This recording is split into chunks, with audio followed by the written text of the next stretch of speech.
What's up, guys? Welcome back to a very special episode of the Footy Culture.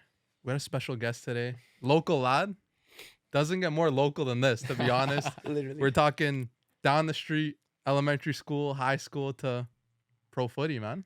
We got Tristan Borges, CPL footballer, in the house. Welcome, brother. It's nice to be here. It's nice to see you guys. Welcome. Nice to have some good conversations. And yeah, let's get it going. It's interesting to watch your podcast all the time, guys. It's nice seeing you guys debate about some stuff, but it's good conversation.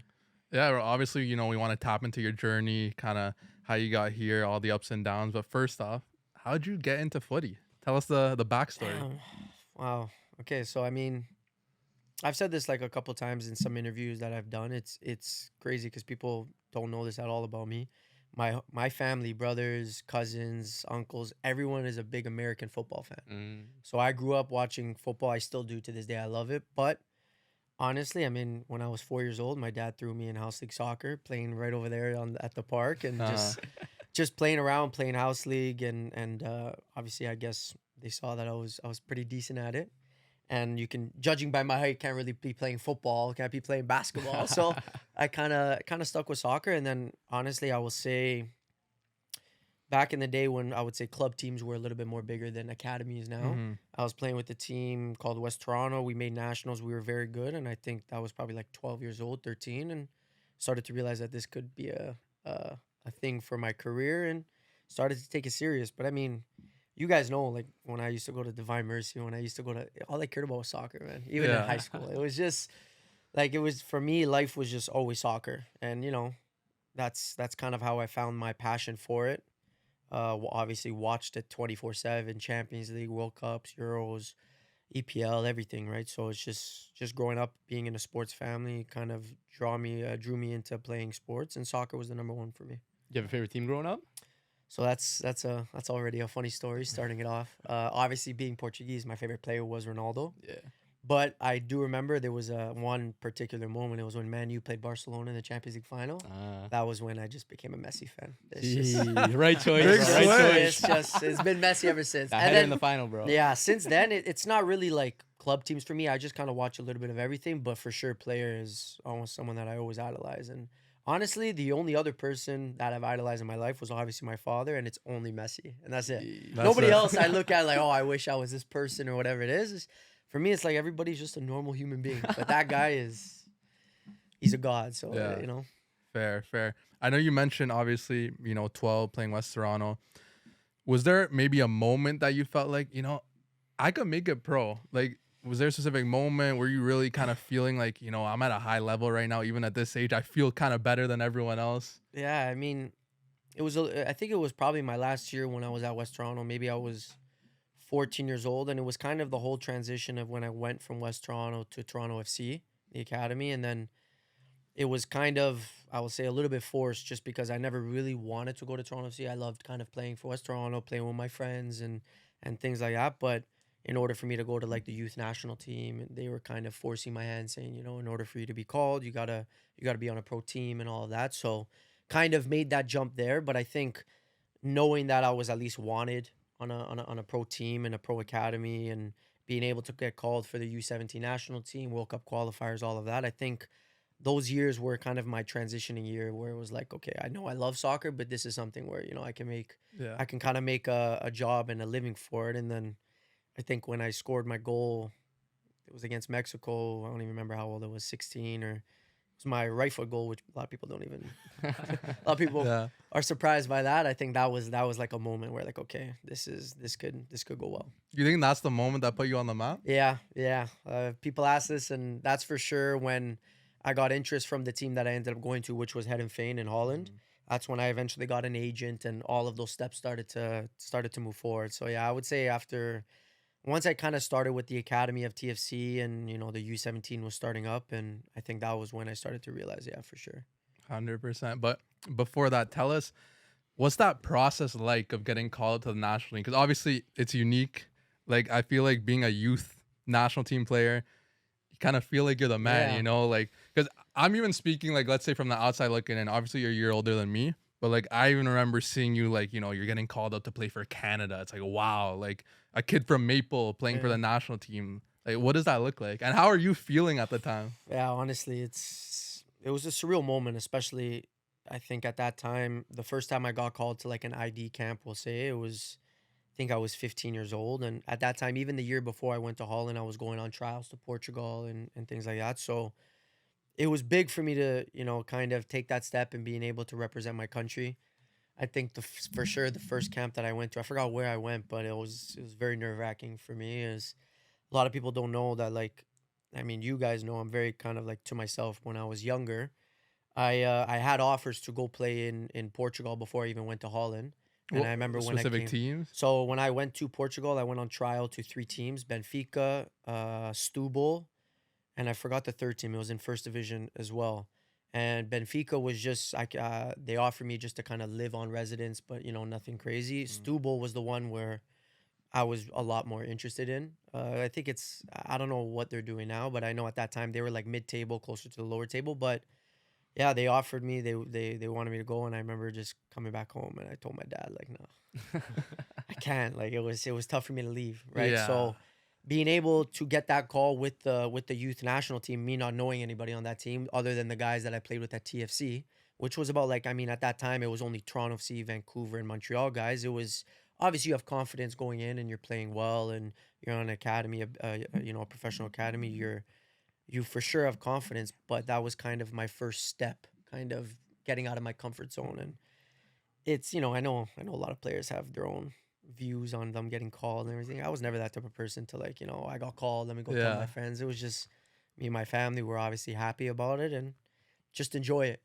Yeah, but like, is it a phone call? Is it an email? Uh How's that coming through? no, I mean, I think if I remember correctly, it was an email. I think it's an email just saying that you're a part of the roster and the final decision will be made in whatever weeks, whatever it is, and you get kind of put in a pool, and if you get selected you end up getting that email after. But to be honest with you, I didn't really get any phone calls. It was mainly just emails. Mm-hmm.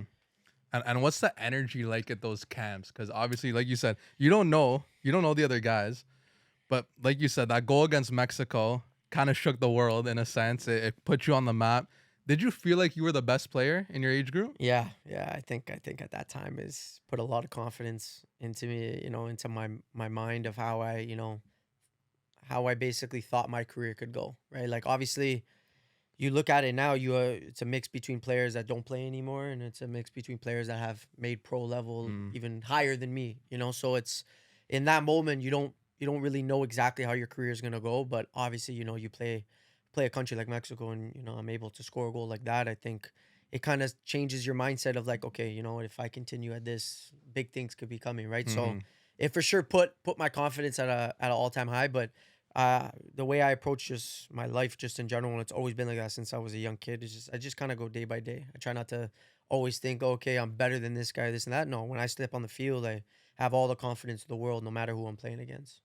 So you were always like removing the noise around you. Always. To be honest with you, is some would say I invite it. I love it, especially when I'm on the Damn. field. Like if it's outside the field, it's a little bit different. I stay obviously as much as I can away from the media part of it, or even just altercations with players, whatever it is, right? But for sure, when I step on the field, I'm a different person, Yeah. 100%. Because, bro, at that time, it's like, let's say it's pre kind of Davies, David, like Yeah. energy. So Canada didn't really have that, spark like turning up in the youth ranks. Bro, that goal comes about. I'm seeing buzz everywhere, bro. I'm sure you're seeing it too. Yeah, You yeah. felt that? Did you feel Yeah, a pressure maybe? For sure I did. I mean, even looking at the guys that were at the camp, like there was a lot of guys that I didn't even know, but heard a lot of things about it. Like I remember, and he was one of my good friends. He still plays with Atletico Ottawa. Balou Tabla was a big player, coming up, and we ended up being good friends, and we're still friends to this day. But it's exactly like you said. Like at that time, in those younger years, I didn't really know an Alphonso Davies or any of Mhm. them. So it was more you're kind of just going in, not really knowing exactly what's going to be happening. Back when I was going with the U17, U20, like I said, it was more just TFC, Vancouver, and Montreal. Those are kind of the players that were coming, and that's kind of who you knew, and obviously now things have changed a lot for the good as well, right? But yeah, I think once you get to a couple camps with some of the players, you kind of know where you stand technically, and you kind of just go about your business and you try to get yourself in that starting 11. Mhm. And how'd that number 10 come about? You always felt like you were number 10? Was that always your favorite number to rock? That was always my favorite number, always my favorite position. Like now I would say things changed. I know you guys all know, but like growing up, it was a classic like 4-3-3. Every number was kind of for its position. So generally just loved the number 10, just kind of being in that attacking midfielder role, and kind of stuck with me. And then I remember I think my first number when I went to Heerenveen, when I signed my pro contract, I got 29. And then I came back, and obviously, my captain, Kyle Becker, is the number 10. So I had to kind of find another number. So I actually ended up choosing 19 because Messi was my favorite player. When Messi was on Barcelona, even though his first number was 30, I always loved watching him with number 19. So I stuck with that. So yeah, that's kind of how the story 19 started with me. Nice. Let's unpack that, though, because like you said, you score the goal. You get the agent after that. Heerenveen comes calling. Are other like clubs come calling? Yeah. I mean, that's kind of when like all the steps started to move forward. The agent, started to happen as well, and one of the main clubs was Heerenveen, and I went on there for trials, went for a couple weeks, and they ended up liking me, and then honestly, the career just kind of started like that. In terms of like just other offers, didn't even really pay attention. I was so starstruck about how those couple months were going. It was like, oh man. And obviously they're a first division club in Holland. It's like, okay, if they come knocking on the door and they're interested, and honestly, I loved my time there. It was the best. I created friendships that I still have to this day. I would say, it kind of turned me into the man that I am now. The first year that I was there, I think when I was 16, I lived with a family by myself that I didn't know anything about. Just had my room upstairs. What's that like? That's scary? It was crazy, man. Honestly, it was crazy.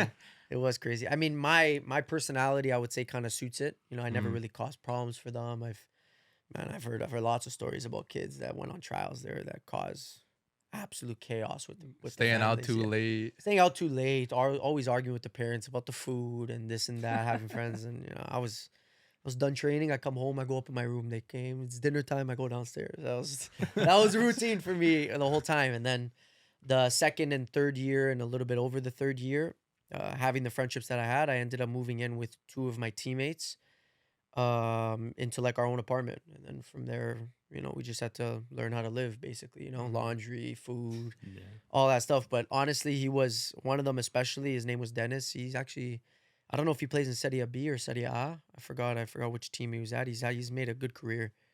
He was honestly my best friend. I was very lucky to have like a very good friend that kind of bonded on and off the field. Yeah. So it made it a little bit easier. What was that change of environment like?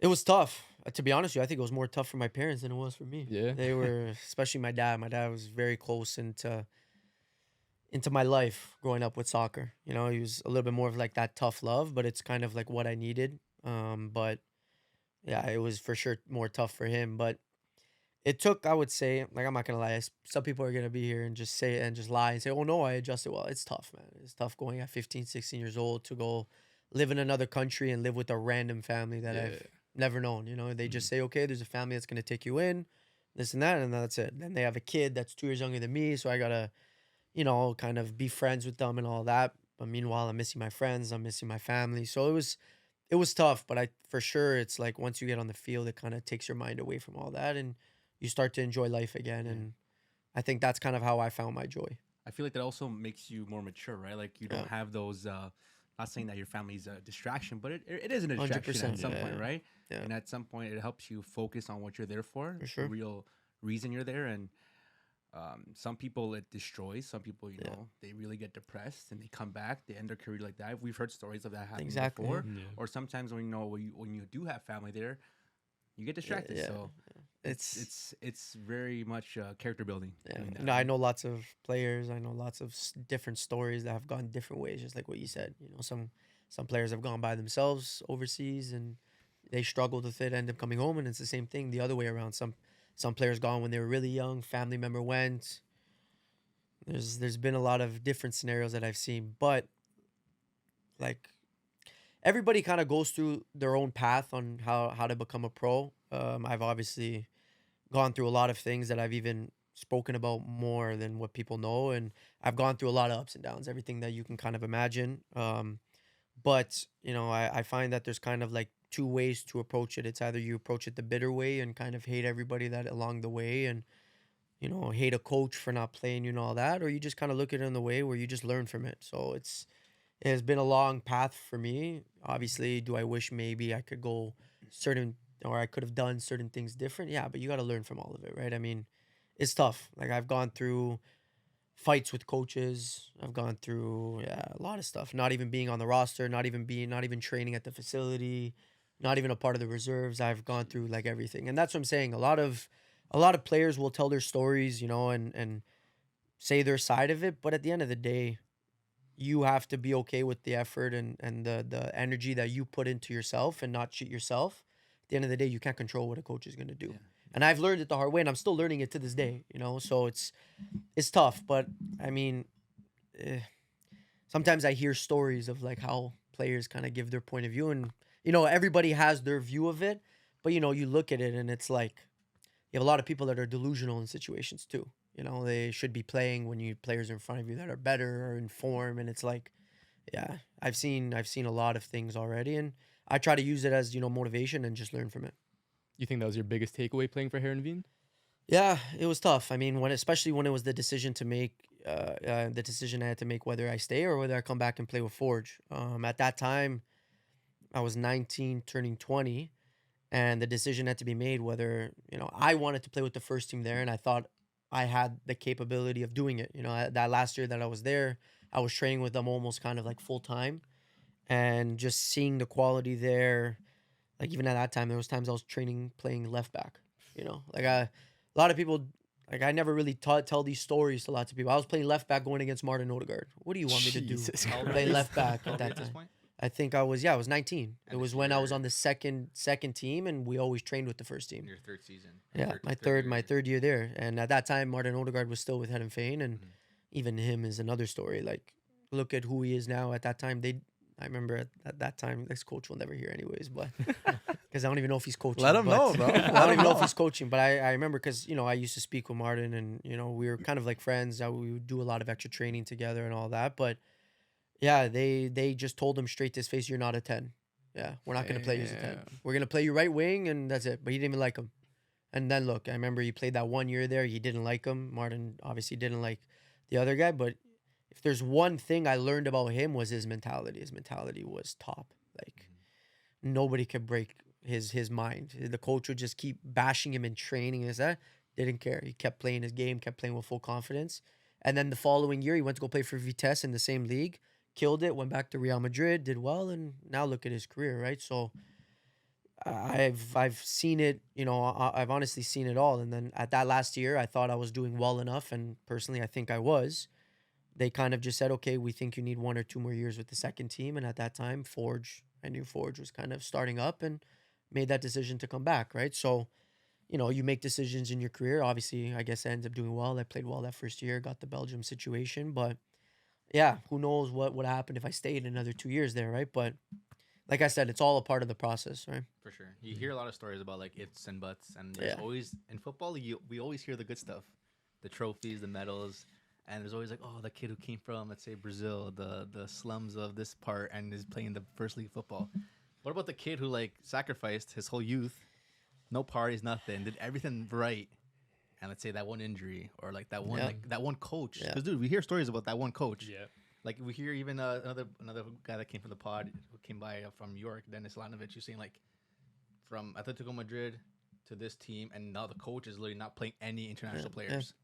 And, like, what can you do? Even though you're at the top, you're at your best. Can't do anything about it. You can't do anything because there's now a contract set with some other clubs and some other teams. Yeah. And it's just, you're the wrong time and the wrong place for that player. Yeah, that's what I'm saying. Like, it's, for me, I don't hold hard feelings towards anything. Like, even, I look at my experiences with both Holland and Belgium, and you never know with the future. I'm happy at being at Forge now, signing multiple years. Like, I look at how my career has gone now, and I've learned in every single possible situation, and now I look, now it's easier said now that I don't have hard feelings. Obviously, in the moment, it's tough, right? But, like, players will have these scenarios all the time, right? Like, I could tell you guys stories for days about, like, everything that, like, happened when I was in Holland, everything that happened when I was in Belgium. But at the end of the day, you're gonna have a coach that likes you, doesn't like you, but it's just, you, like I said, the only thing you can fall back on is if you've been giving as much as you can, you're doing as much as you can. You can have good days, you can have bad, but you got to be able to live with yourself with them. Definitely. And like, who's to say Messi or Ronaldo have to deal with the same mental Yeah. situation? Like, there's a reason why those guys are at the level, right? Yeah, it's And true. Like, It's true. it's not for everyone sometimes. It's tough. It's tough. Bro, and these are the stories that people don't hear. So that's why we appreciate you being vulnerable, bro, because a lot of people don't hear these stories. It's not easy all the time. It's a long journey. Yeah, to be honest with you, like I'm starting to talk about it a little bit more. Not even just for myself, but just to kind of put a platform out there for players to understand that they can talk about it, right? They can let it off their chest, because at the end of the day, we live in a world where everybody's always going to judge you for everything, especially with social media being the way that it is. And then, people are just afraid to, explain their full story, or people are afraid to not look as good as what they want to because they think they're better than these players, whatever it is. And that's where the bitterness comes in, and for me personally, obviously I've gone through that stage of it, but like whether I think I'm better than a player or not, I know that every player is where they are and they're there for a reason, right? Like it's how it is. You have a lot of players that maybe don't have as much talent, but when they get an opportunity, they take it, right? Like it's crazy. I've seen players where they're a winger and I look at them in training and they don't do anything, and the weekend comes and they score 2 goals. And that just, sets them up for more and more, right? And it's stories like that, unless you're in a locker room with the player or whatever it is, you don't really know from the outside, right? So it's like I have a lot of talks with, even, these years that I've been back with the CPL. I've had a lot of talks with players across the league at the end of games, players that have, either came up to me and, used me as like a motivational piece of saying, like, I've had players come up to me and say, "Oh, I see that you're writing a journal before games," or whatever it is, and them saying, "Oh, that's like been motivating me to do it myself." And I'm like, I appreciate you coming to talk to me about it, because I know it's tough to even just speak about that with somebody else, let alone go and speak to a player that you just played against, So it's like, even players that I play against, the way I'm on the field is I'm a different person when I'm on the field. I only care about winning. So I'm not your friend on the field. We're not going to be friends, so I don't care. But it's never hard feelings with anybody. At the end of the day, we're both on the field to win the game. I don't care about how we do it. We're going to win the game. So that's just like how I am on the field. But when it comes to just me wanting to talk to players across the league, I have no problem with it at all. Like I want players to come and talk to me, speak to me about this, and myself included. I've gone out of my way to go speak with a lot of players across the league as well. But one person for sure that was a big influence in my development as a career is my captain, Becker. Like it's, I've said it in so many meetings, man. There's so many things that aren't said about him as a person, of why he is who he is and why he deserves to be MVP every single year. Because like the way I look at it, we're the best team in the league, and I've felt like that every single year. And okay, stats can be one thing, whatever it is, but I see the guy day to day, and I see what he has been as a leader and a captain in our locker room, and it's remarkable. So it's what he has done for me in my career, and how to adapt to a lot of things that are thrown your way is crazy, and I'm still learning to this day. Yeah, and like you said, it's like it's platforms like this, ours and others as well, that some players like learn a lot from people and players like you talking, expressing what they've gone through. It's hard for players to keep that emotion in sometimes, where talking to you after a game is can help them so much for their career, where it can go from this to this, right? So it's good to hear those stories from you, and it's motivating for us too. 100%. I was about to say that, but that's a big reason why I chose you guys to even come and speak to you guys about, just knowing you guys, knowing what you guys have been able to do together as friends, and put a platform for a lot of people to watch, and for certain players to even come on and talk about it, because it's crazy. We live in a world now where it's a lot of people are scared to be themselves, right? And again, I'm not even saying that like I'm perfect. I've gone through all of these things. I'm still going through a lot of it, like, so I never hold myself in a higher regard than anybody, because that's just always how I've been. I'm always learning about anything that I can do in my life, on and off the field, with friends, with girlfriend, with parents, with my teammates. So you just learn. But if you have that mindset of like everybody's against you, or you have that mindset where it's like I'm better than everyone else, this and that, I feel like you're just limiting yourself from what you can truly do, right? Yeah, some people have that mindset where it's like it's only me, and me only. Yeah, it's tough. Yeah, you close yourself in a box, and sometimes some players can do well from that. But whatever works majority for you, from what right? we Yeah, see, yeah. it's hard for sure. Do you think mentality is like the most underrated attribute for a footballer? 100%. Yeah. I think so. And it's actually funny. There's one of the guys that works with the CPL and One Soccer, Christian Jack, and Shout out KJ. I've been having interviews with him since basically year one, right? So it's crazy, you know. Me and him, we always laugh about it after our interviews. It's like you look at what our conversations have been from year one to now, and it's like every year at the end of my year, you know, during the year I don't really look at everything we've accomplished as a team and individually. I kind of go day by day, and then at the end of the year, I kind of take some time off to, you know, look at my life and look at how the year went and what I can do better.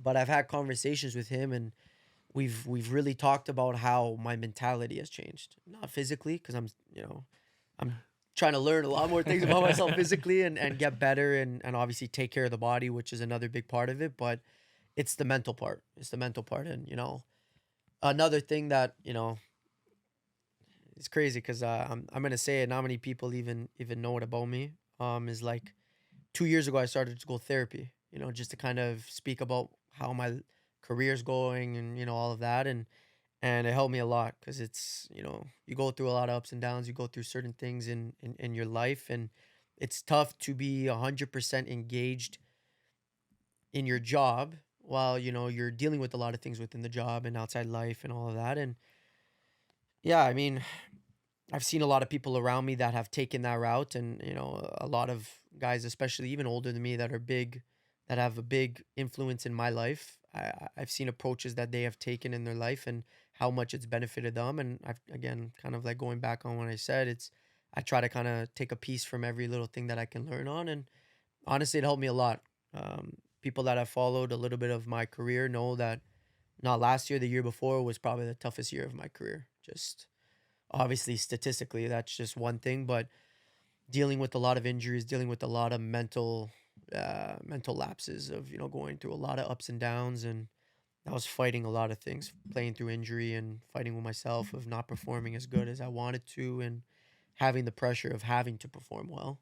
So it was tough. And, you know, I kind of made that choice, and it for sure helped me because looking at how I did last year, it wasn't even just about playing well and getting the MVP. It's even people around me just said, like, your mentality, your vibe for the whole year was, you were just a different person. So that for sure helped me, and, you know, it's for sure something that I'm proud that I took that step forward. And sometimes, like, you need that. Like, there's obviously talking to your family, your friends, your girlfriend as well, but you're talking to them as that, as a son, as a boyfriend, as a friend. Going to a professional and getting advice from a professional, talk to a professional, sometimes it's the best thing. Talking to somebody you don't know, where you can really kind of, you know, just let it all out. So anyone listening, if you need therapy, and don't be afraid about it. No, it's very useful for 100%. people in any type of workforce, right? No, for sure. 100%. What do you say to the people that are like, just why do you need to talk to anyone? Keep it in. Like, you can deal with it. Like, just get over it. Like, be a man kind of thing. It's or crazy. Working it at the gym. Like, deal with it that way. Like, it's crazy because everybody has their own experience. Everybody will kind of say their view on, like, their way of trying to deal with it. And you know, everybody will probably sit here and say, "Oh, I've tried everything." Yeah, I have tried everything. You know, I've tried. It's funny because I just told you guys a story when we were off camera. Like, for first year and the third year, like, I was so against, like, social media and being in the spotlight and all that. Like, I literally got rid of my iPhone. I got a flip phone. So anybody that wants to contact me, just call me. I hate texting, all that. Like, that's just, like, how far I am away, that I wanted to be away from, like, just, like, life and everybody around. And it's like, I've tried doing that. I've tried doing the gym. I've tried, you know, hanging out with friends more. I've tried every possible thing. And there's been good and there's been bad from it, you know. And, you know, there was even, like, one specific year where it was like, okay, I'm going to take all my anger out, or I'm going to take all of my frustration, everything, like, out in the gym. And I was going to the gym every single day. And I just to give you, like, an idea of what my routine was, I think it was like 2021 or maybe 2022. And people are going to say maybe he's lying or he's crazy. There's maybe only one person in the world that even knows it. It's Enrico, one of my best friends. It was like, I woke up, went to the gym at Lifetime before I went to training, drove all the way to Hamilton, did our training. By the time I came home with the traffic and I stayed a little bit late to do recovery, I'm getting home 7. I take a nap. I wake up. I go to the gym again at like 10 o'clock. Come back at 12, and I just keep doing the same thing. And I did it the whole year.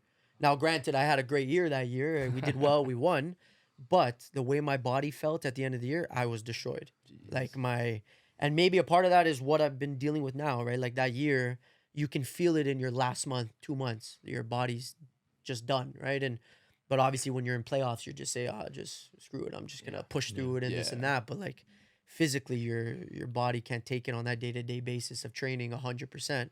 So it's again, then in that off season, you take time, you think about, okay, what do I do? The following year, I did the opposite, no gym. And then again, started to have injuries. So it's like you learn about your body every single time, but at the same time, you're still asking questions to yourself, like, how is this happening? How am I doing this? It's tough. You're just fighting your mind the whole time, right? Exactly. So I'm trying to approach it in a more positive way. Okay, this is what worked. This is what didn't work. So I've been more in tune with how my body is, dealing with still a lot of injuries and trying to find different ways to recover. So it's tough. It's a part of the process, though. Dude, dude, that's why it's so important to use your platform, because you never know who you might impact. Like you said, the journals, speaking about the therapy, even from a football standpoint, you know, you have players coming up to you. Maybe there's a young baller who's watching you play that might be inspired by you overcoming these challenges. Even like, for example, bro, you go through the halls of St. Joan of Arc, bro, your photo is by the gym with your kit. Bro, I've been there not long. Is that? Yeah, 100%. Bro, you signed for Heerenveen, your kit, your photo with the kit. It's crazy. Bro, imagine some of the young ballers that might have inspired, bro. A kid from my high school, you know, made it pro in Holland. It's like, bro, you never know who you might impact. No, I know. To be honest with you, as you get older, I feel like you take more pride in that as you keep getting older and you start to learn about what is the main reason of why you're playing. You know, at the end of the day, a lot of players will probably say, I want to make millions. And don't get me wrong, if you can be playing and be making millions, it's a no-brainer, right? But when you find your love, and especially when you kind of hit a little point in your career where you start to question what you're doing it for, that's where you kind of have to dig deep and start to think, okay, you can't just throw it all away. You know, like you can't get too much in your mind. You gotta remember why you're there first off. And that's actually something that, like I was saying before, that I spoke a lot with KJ about. It's like, talent-wise, physically, I know what I need to do. I know, okay, I have the talent to do this, that. It's not about that. It's the mental fight. For me, at least how I've approached this and how I approach everything is that I view it honestly as like it's 90% mental and 10% physical. Like that's truly how I just view it. And it's like, especially I would say, you know, just kind of playing in the CPL, as you know, I think even more than anything, because it's like, you know, nobody's a millionaire in the CPL. You know, you're not making, when you're making, at the end of the day, it's the truth. When you're playing pro, if you're not playing and you're on the bench every day, but I'm making 50 grand a week, yeah, it makes it a little bit easier to be like, you know what, okay, I'll stick through these 2 years. Maybe I find another team. Yeah, you got $2-3 million in your bank account. It makes it easier, right? But when you're fighting for your position and, you know, it's just a normal job and it's the day-to-day basis, and then you have to, you know, fight on your day-to-day basis, fight through your body, what your body's feeling, and then you got to deal with if the coach is playing you and all that. Like it makes it a little bit harder on that mental fight. And that's why I'm saying, like, I for sure have found a lot more joy in understanding why I'm doing it. And it's not just for myself. It's understanding I'm one of the lucky ones to be able to be playing pro, especially at the generation that I came out of. Now it's different. Now the CPL is a true platform for kids that are 12, 13 years old looking, okay, you know what? I want to play soccer for my career.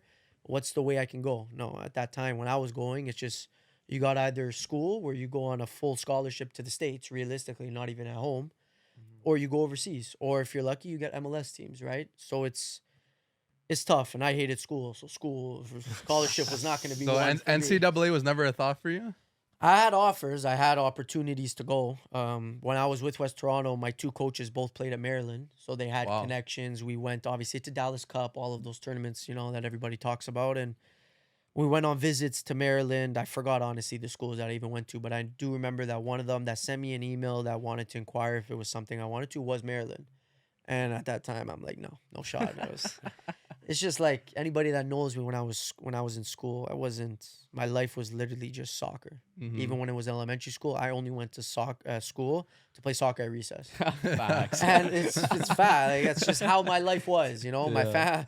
My dad and my mom used to yell at me every single parent-teacher interview. Oh, Tristan doesn't put himself fully. He cares more about soccer and this and that. I'm like, well, what do you want me to do? What do you want me to say, right? But at that time, it's just Europe. And if you're lucky, you get the MLS teams, right? And now I have that understanding where the CPL is a true thing, where 12 and 13-year-olds are looking at it. That's the league that I want to play in. I want to be able to play pro. So I take pride in that. Mm-hmm. Yeah. So touch on the, you're at Heerenveen and CPL comes calling. It's the first year of CPL. Do you know about it? What are your thoughts on it? How does the opportunity come about? Well, what are you thinking? CPL, like, what is this? What's the Canadian Premier League? Yeah, it was crazy. Honestly, it happened. It happened pretty fast because I didn't really think I was gonna leave Heerenveen. Like, it wasn't really until that last moment where they told me, okay, we think you need like 1 or 2 more years on this second team, right? And I feel like a lot of players won't even admit that. Maybe they don't want to say, oh, no, I should have been on first team. No, it's the honest truth, right? They just told me straight to my face, yeah, we think you need a couple more years to develop and this and that. And at that time, once that conversation was had, I had the conversation obviously with my agent, and my agent has had connections with Bobby and just Forge in general of what it was going to be. And obviously the thought of it coming into my mind, I'm like, I get to be at home and I get to start my career. I was still only 20 years old at that time. For me at that time, it was a no-brainer for myself, and it was, honestly, there wasn't even that much talk about it, like, at that time, because I never played for Sigma as well at that time, right? So I never really had a full relationship with Bobby. So it was kind of, just hoping that everything would kind of, turn out good, right? And honestly, didn't even really know any of the players that were going to be going. At that time, I didn't know Bex. At that time, when we were there that first year, I didn't know Nanko, who was, the first signing that they had. And I truly didn't know anybody. Kwame. I knew names of them, but on a personal level, I didn't know any of them. And even one of them who ends up being one of my best friends, Tristan Henry, as well. So it was a big change for myself. But at that time, I feel like it was a different mentality than what I had now. 20 years old, I just want to play pro. I just want to play minutes. If I could play at home in front of my friends and all that, it was something for sure I was excited for, and I think that first year went well. Bro, don't downplay the first year, bro. A little better than well. What do you mean well? Bro? This guy swept the award. Bro, I get the boom out. Let's preface a little bit. Best player, top scorer, best U21 player, and the chip. Yeah, it's a good year, bro. What kind of wave were you on that year? Honestly, that was a year of, I didn't know anybody in the league, and I just had that mindset of I'm the best player in the league. That was just my mindset of just going in because I didn't know anybody.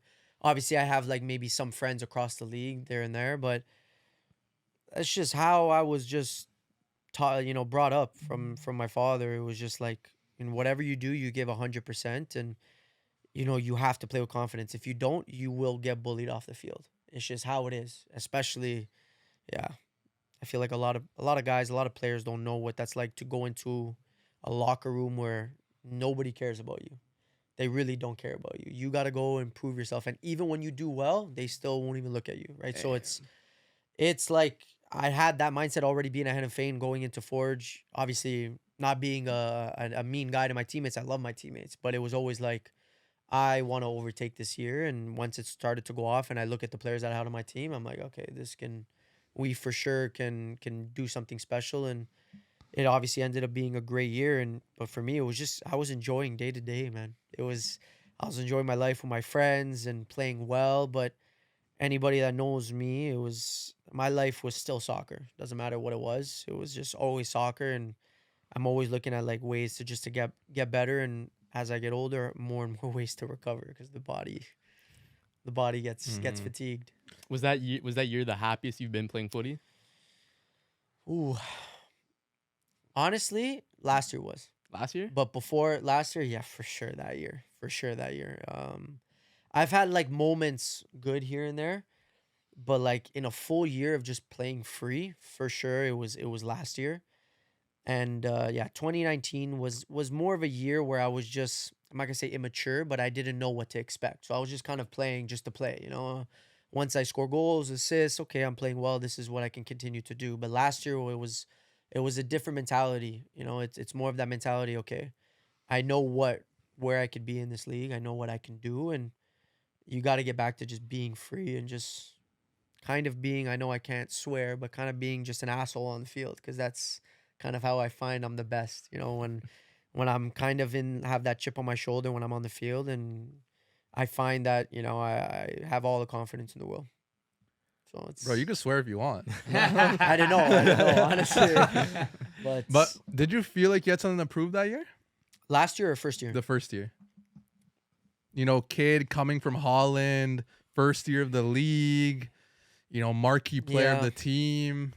A little bit. And then you went out to kill, bro. Yeah, a little bit. I mean, it's funny. It's funny because, you know, I remember that first year you had a lot of players that were either coming from Europe or coming from MLS academies. And, you know, everybody thinks, you know, they're the big dog. They're the best player in the league, this and that. And I kind of just, you know, went by my business and just day by day.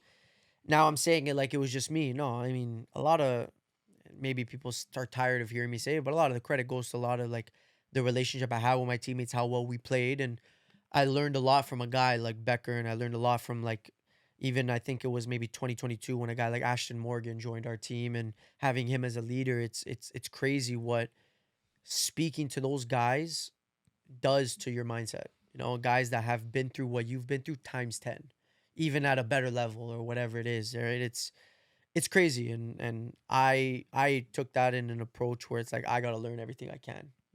For me, of course, I went in that first year thinking, okay, I'm gonna crush it and this and that, but I have a guy like Becker who has played in the MLS and this and that. He's on my team, so I'm like, okay, what can I learn from him? What can I do this? And he kind of gave me the full reins of like, okay, this is what this kid can do. We're gonna push him for as much as he can, right? So they for sure pushed me on that day-to-day basis, and I think once I started to see, okay, I'm scoring a goal almost every single game, I'm like, okay, I can kind of take this league, you know, by storm. So it was for sure a year that I'll never forget.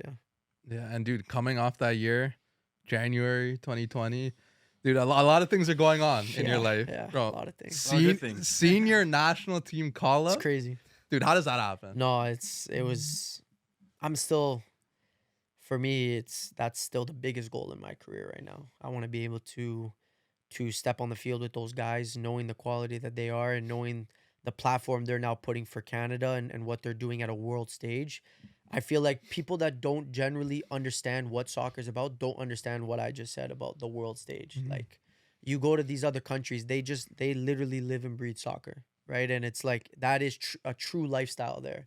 So to be able to be competing against countries like that and for us to be doing well, man, that's, you know, I'm sitting at home, I'm itching. I'm like, I want to try to do everything I can to get back on that team. Like, that's something special to be a part of that group, and, you know, all credit to them. They've been doing well, but like that camp, I'll never forget it. Like, just like you said, everything was moving so fast for me. You know, what was that debut like? Tell us what the camp, the energy, it was. How is it different from the youth camp? Yeah, it's obviously a lot more professional, but it's like those, like that 2 months of just kind of that November, December, even going into January when I went into the camp, everything was kind of moving at a fast pace where obviously I had the MVP, this and that. I tried to take time off. I had clubs already interested, and I thought I was going to sign for one team, this and that. Then Belgium comes in. I sign with Belgium.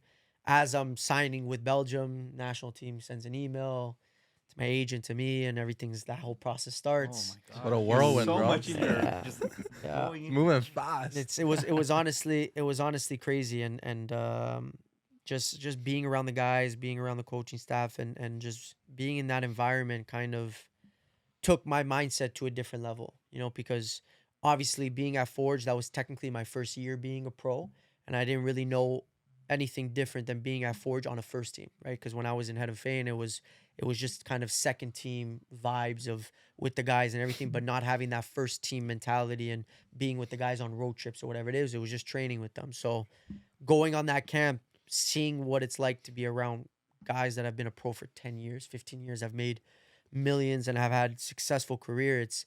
You see, the way I honestly see it is, you see the alpha in the rooms, right? And you can see why they are who they are and why they're where they are, right? And it's like, because for you to be at certain clubs in the world, you need to be an alpha yourself. You can't go into situations thinking, oh, I don't know if I'm going to do this. Like, okay, I did well here. You need to be an alpha, and that's how it is, right? So being in that environment with those guys, for sure, that was kind of the thing that it taught me in the mental part of it, where it's like, no matter where you go, you're there for a reason, and you have to be able to be as confident as you possibly can.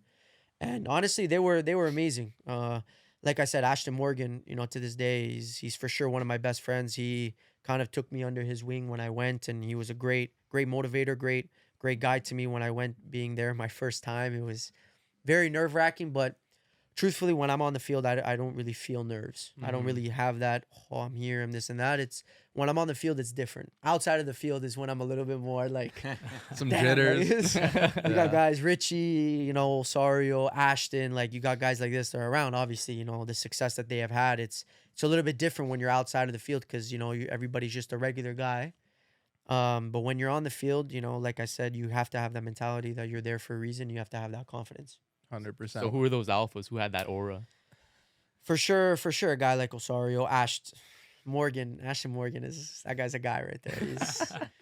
Shout out Ashton, man. You're giving him a lot of love right now. That's my guy. But for sure, you see, I find that alpha, being that alpha and having that alpha mentality kind of comes from having a lot of years of playing pro as well and kind of seeing everything that you could possibly see, and in terms of names, there's not really any names. When I went, obviously I wasn't the only young guy that was there. Didic was there as well, and I think Jaden Nelson was there. A lot of the younger guys, kind of around my age, that came up through the youth national team and making their debut. So it wasn't like it was just me. It was you had a good group of young guys that were there and just excited and just happy to be there and wanting to make their debut, right? So it was a little bit of a mix of the younger guys and the vets as well. Mm-hmm. Were there any players in that camp that maybe you didn't know previously, but you saw them on pitch and you're like, this guy's top quality? Oh, a lot of them, man. Like an underrated player, tough. Though. That's it's like, tough. Wow. Like the first time that I remember I saw, I was at a camp with him. I forgot where we were. We were somewhere in the States. Alphonso Davies, though, before he even went to Bayern and everything. And we had a game. I forgot who we were playing. Like I said, we were somewhere in the States and we were playing. And I think he had like 2 goals and an assist, one with his left foot, one with his right foot. But the rapidness on him, that was like my first time like seeing a guy dominate a game like that much. Obviously, I've played with a lot of great players and everything like that, but it's different when it's, kind of like you're at home and you're playing for your national team. And just like you guys said, this is kind of like that golden generation, right? So like I said, all of those, like there's a lot of players that, we can even go like, that was my first time obviously playing with Oso. I think he's a player where I don't think a lot of people even give him credit for the, how the quality that he actually has as well. Right. And playing simple, but so efficient. And he's really, I think that's something that a lot of people overlook because when you're in that world of playing with an example of, guys at big levels or whatever it is, sometimes you can get caught up in trying to do too much or trying to get to that level or trying to this and that. But when you are as consistency is the number one thing that all coaches will look at. That's why pretty sure we've all watched games of Barca, whatever it is, and we're like, how is this guy starting, whatever it is. I wouldn't doubt it if it's consistency and how training. This guy does that all the time. I'm telling you, man, it's crazy. I honestly like, and it's funny because everybody always laughs at me, my family and everything, and across all sports, whenever people bash a player or this and that, I take a second to like think like I try to view it in a different way. He's obviously there for a reason. Yeah. You know what I'm trying to say? Yeah. Now I might have my opinion on if he's good or not, whatever it is. But it's like one big thing that goes very people just overlook it is consistency. You don't have to always be the best player every single day. It's finding that consistency in training as well. And I've learned it from coaches because coaches tell it to me. I've had coaches while they're yelling at me say it to me. So it's like through the good and the bad, the consistency is something that is so tough to achieve in sports that everybody's just chasing, right? And you can see players are where they are for sure because of that. But man, the national team is just stacked with talent all around, like Tejan, all of them, man. And we can just go down the whole list of all the players that are able to like showcase what they can do. You look at the clubs that they're at now. Jonathan David is an obvious one. Like I think he's a prime example of being consistent. Like honestly, what he does in the box is crazy. So it's nice. It was something that was a dream come true for myself, and I just have my goals that I keep pushing and I want to keep achieving. So that's for sure one of them is to push myself to try to get back into the team as well. You got any crazy stories from that camp? Oh man, no, honestly, not that much. It was a simple one. I forgot the teams that we played. I know when we played Iceland as well. That was a good game. But in terms of just stories, honestly, the guys guys were pretty chill. It was nothing crazy.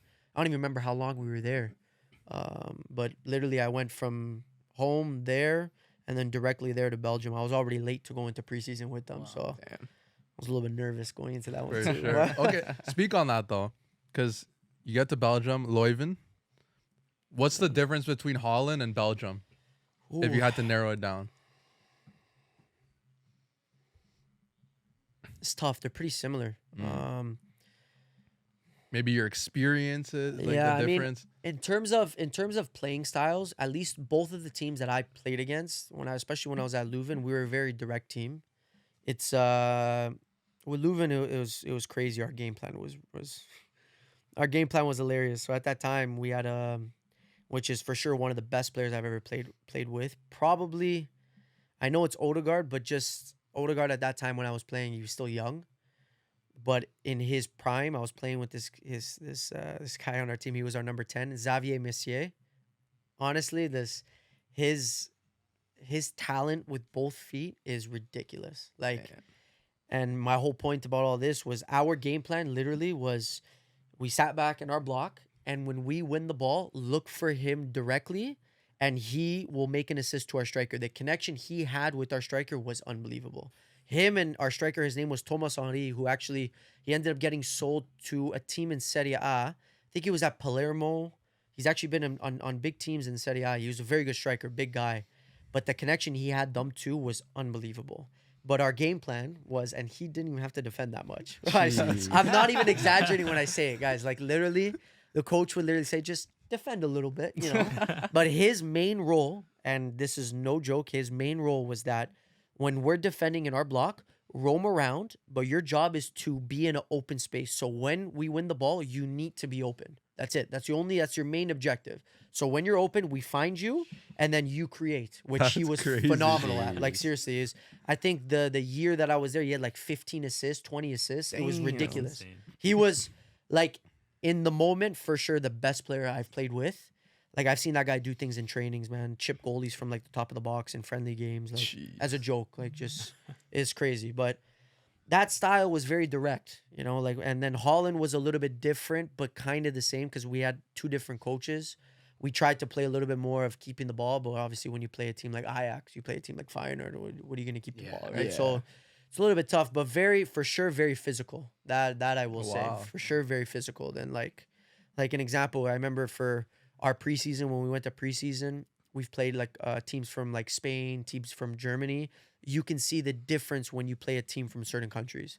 We played a team from Germany. I forgot who we played. Super physical. Like, it's just a tackle after a tackle, like literally 24/7. And that's what they live for. After one tackle, the whole team is going crazy. And it's like, it's a preseason game, man. Okay. They're all screaming. Yeah. It's crazy. It's actually crazy. It's true.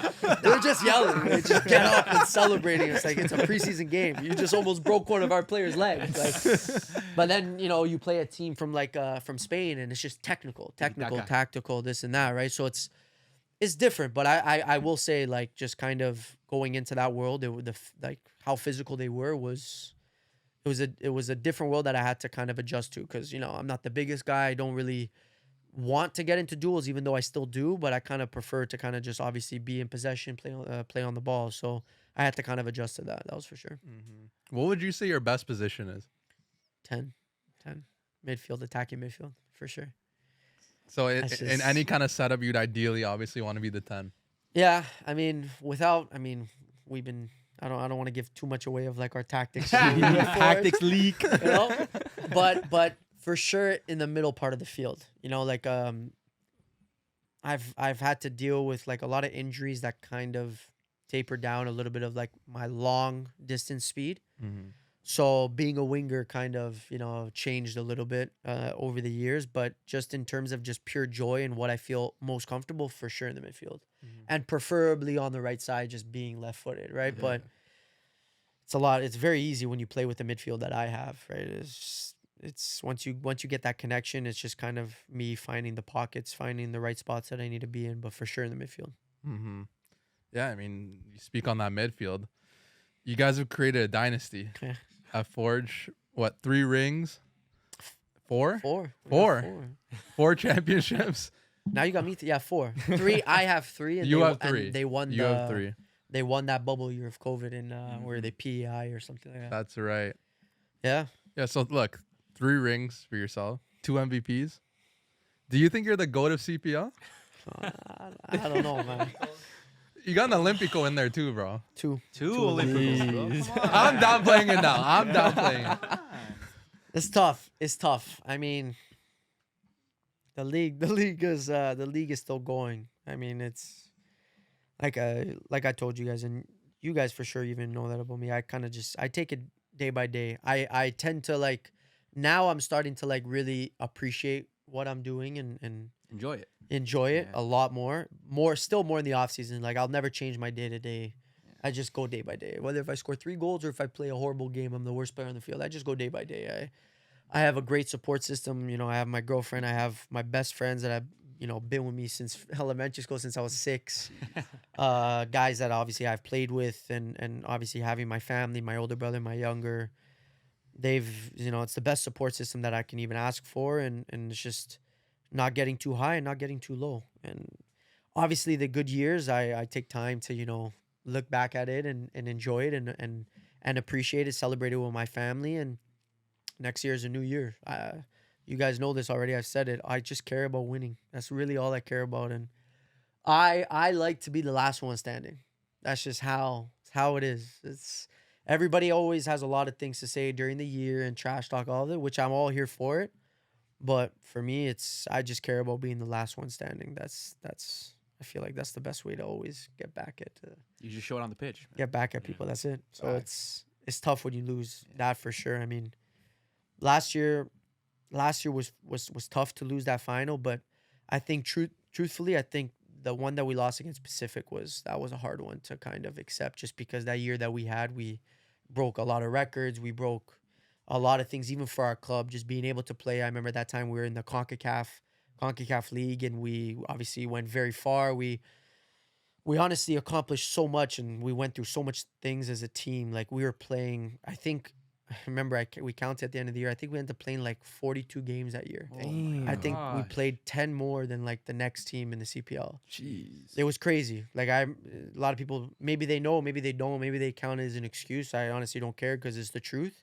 We came back for that CPL final 3 days before, because we came back. I forgot which country we were playing at for the CONCACAF League. And we had 3 days to prepare for the CPL final after traveling. And I remember that last month was ridiculous. We were playing game after game after game. And it was you're playing your most important game of the year, right? Back to back to back. You keep going, right? Because we went CONCACAF League, do or die. Then we advanced. Then we played, against, I remember it was semi or quarters. And then we played again CONCACAF League semis, CONCACAF League final. So it was it was tough. That was honestly for sure the toughest loss so far, because we accomplished so much. I had a great year. The team had a great year, and it would have been nice to at least, finish it off with winning that. So do you think footballers are playing way too many games nowadays? Yeah, it's tough, because even myself, I'm still mixed in that mindset of it's a blessing to be doing what we do. Yeah.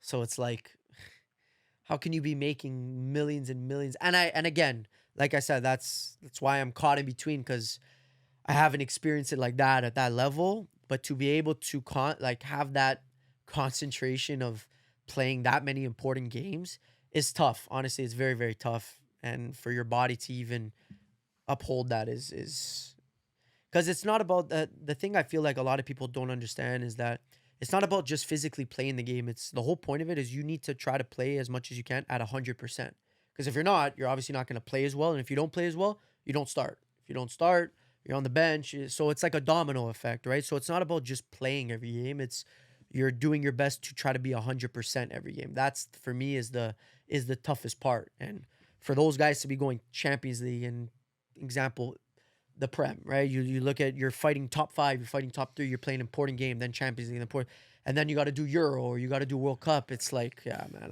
you have no time, right? You have no time to spend with your wife, your kids. So I'm mixed in between, because it's it's tough, because you're always going to have those people that say you're making $20, $30 million. What are you doing complaining about playing? So I don't. You're human too. Yeah. People don't realize that you're a human too, and it's being a footballer is a short career too, right? Yeah. It's not like you're you're gonna be in your 60s retiring playing being a footballer. It's your short career, so it's like you got to take care of your body for after that time. You see a lot of basketball players having knee injuries after. So you're just a normal person, man. It's tough. It's like I said, I mean, I always look at like the positive. For me, it'll always be a blessing. I'm never gonna downplay it at all. You know, there's injuries that I deal with 24/7 of like just trying to maintain it, and you learn from it, right? But I'll never complain about it, man. I live a life that I wanted to. I made a lot of sacrifices for it, and it's what I wanted. You know, I committed 100% of my life to it. And I honestly, I have zero complaints about it because I just find that it has taught me a lot of things that I'm going to need for my life just in general, whether it's relationships with, you know, your wife, your girlfriend, your family. I just find that it learns to give you a lot of patience with parts of your life, you know, because you're going to obviously come across a lot of people either you don't like, and you gotta dedicate a big portion of your time to something that, you know, you love, and people around you obviously have to understand that as well, but you do have to try to find a portion of your life to give to them as well, right? So that's kind of finding that balance is important. What are your thoughts on like the league now from day one to now heading into the sixth year now? Personally, I love it. I love what it's been able to do. Obviously maybe it's a bit easier saying it from being on Forge, but you know, this guy always wins. Like, being able to play in the competitions that we have, but like, I feel like people don't understand that it's so easy to just overlook what we've been able to do, right? Like being able to play in Champions League here, it's the biggest competition you could play on this side of the world. It's like you do not want to be playing in anything more than that, and it's like. You think about a league that has been around, this is going to be the 7th year, and this is our 2nd year being in Champions League. It's like, if anybody says that the league is not in the right path, you're not watching the league. No. Don't get me wrong. I'm not saying everything is working. I'm not saying every team is being as successful as what we've been able to do. That's a guarantee. Everybody has eyes. They've been watching, you know. How do you think it was when the Premier League first started? That's what I'm saying. How do you think it was even MLS? It was the same thing with MLS. I don't even know if anybody even knows, but the MLS filed for bankruptcy as well. Like not I feel like not many people even know that. I don't even know what year it was, and they were going through a lot of stuff, and look at what they've been able to produce. Now, granted, I know states is different and all of that. I know there's factors to it, but I just think everybody always wants to just downplay and just talk bad about things when it's like, I don't know why people are talking bad about this. You look at what the national team's been able to do. You look at what the platform they've been able to put now, the quality that they have. Now we have a professional league that can follow that and can continue building. We're playing in a competition we've been able to of Champions League. That is like, it doesn't get bigger than that. It's huge. So it's like, for me personally, that's why when I tell you about that media, I stay away from all that because everybody's always going to have something to say with it, right? Like, in terms of people talking bad, like, who do you think other people talking bad here? Like foreigners, like people that outside are looking in, or do you think it's actual like Canadian fans like, oh, this is not going to work out? Like, well, my honest opinion, man, I think it's a mix of a lot of people in terms of you'll have either some people in media, you'll have some people, fans, you'll have some people that, you know, one that bothers me more than others and a lot, and I never really talk about it because it's none of my business. People feel however they want, but it's players that have played in the league and have been in it. Yeah. And then they look at their experience and they're like, oh, you know, screw this league. This league is bad. They never gave me an opportunity. It's like it's not like that, man. Life is not always like that. You can go anywhere in the world to play soccer and it would still be like that. If the coach doesn't like you, coach doesn't like you. But it doesn't mean that the CPL is the only league that does that. So for me, I always get bothered about that part more than anything else. People that don't play soccer or people that speak in the media, they're always going to have their opinion on it, but they've never lived it. They've never been in that day-to-day or even just played and enjoyed that love of playing soccer, right? So it's like, that doesn't even bother me one bit at all. They're going to have their opinion. It is what it is. It's just the ones that have been in it and because of their bitterness or their feeling towards maybe their team, they just always talking shit about the league and this and that. It's bad. It's not going to do well. It's a bunch of nonsense, to be honest with you. Like, you can't tell me that the league, and again, okay, maybe I'm just speaking about Forge. You can't tell me that when we beat Montreal and we beat TFC at home, and we're playing in Champions League, but yeah, we're not being successful right now. So it's like I said, I know teams are, it's different for certain teams. I get that, but when you have at least some clubs, even look at Calgary, like you look at what they were, like they being Pumas, like that's huge, right? So it's like it's not just us. Teams are taking that step forward. So it's like, for me, it's a bunch of nonsense, and it's like they can be saying whatever they want. It just bothers me more when it's like players that have lived it, that have it, and know that other guys have gone through that struggle and are making a good career out of it. You're making a living, you're comfortable. So like it's exactly what we wanted. Yeah, and then what would you say, like, in terms of, obviously, it's easy for you to say because you're the best team. You guys have won it. You guys have shown it. You've been showing it, and with your talent. But like looking at other teams and like what do you think needs to change, or you think what's good that's happening now with league that's made it come this far? Yeah. What do you need? What do you want to see more of, and like what are you happy that it's already come this way? Because 7 years is, we may think it's like a long time, but it's not. Yeah, right? it's not. And like Infancy stage right now. infancy stage, and like even to the clubs that maybe aren't seeing the success that Forge is seeing, but what can you say to like the fans that are from those cities, those towns that aren't really seeing maybe the success of Hamilton, but you know, why not? You should still go support your club no matter what, because you know, like you never know, it might be tomorrow, you might be a dynasty tomorrow, and not for anything. You guys are fortunate enough to have the right coaching staff. Course, yeah. Like is that the thing? Like yeah. what is missing, right, to these other clubs? It's tough. I mean, for me, the way I look at it is like, it's obviously a lot more complex than just saying like it's one specific thing. I think it ends up just kind of being a domino effect, and I think it starts with an example of the national team. And what I mean by that is like, now that you see the quality of what Canada has to offer, I think fans watching soccer in Canada have to start to see what soccer means in the whole world, right? And what I mean by that is like, you look at our country, everybody outside looks, oh, Canada is a hockey country. Canada just loves hockey and this and that. And I get it. Okay, maybe we haven't had the success like these other countries, so we've never really given people the opportunity to support it, right? But I just look at like, now that what Canada has been able to offer and be able to produce on that world stage, I think it should start to become a domino effect where fans need to start looking, okay, this is the product that we have.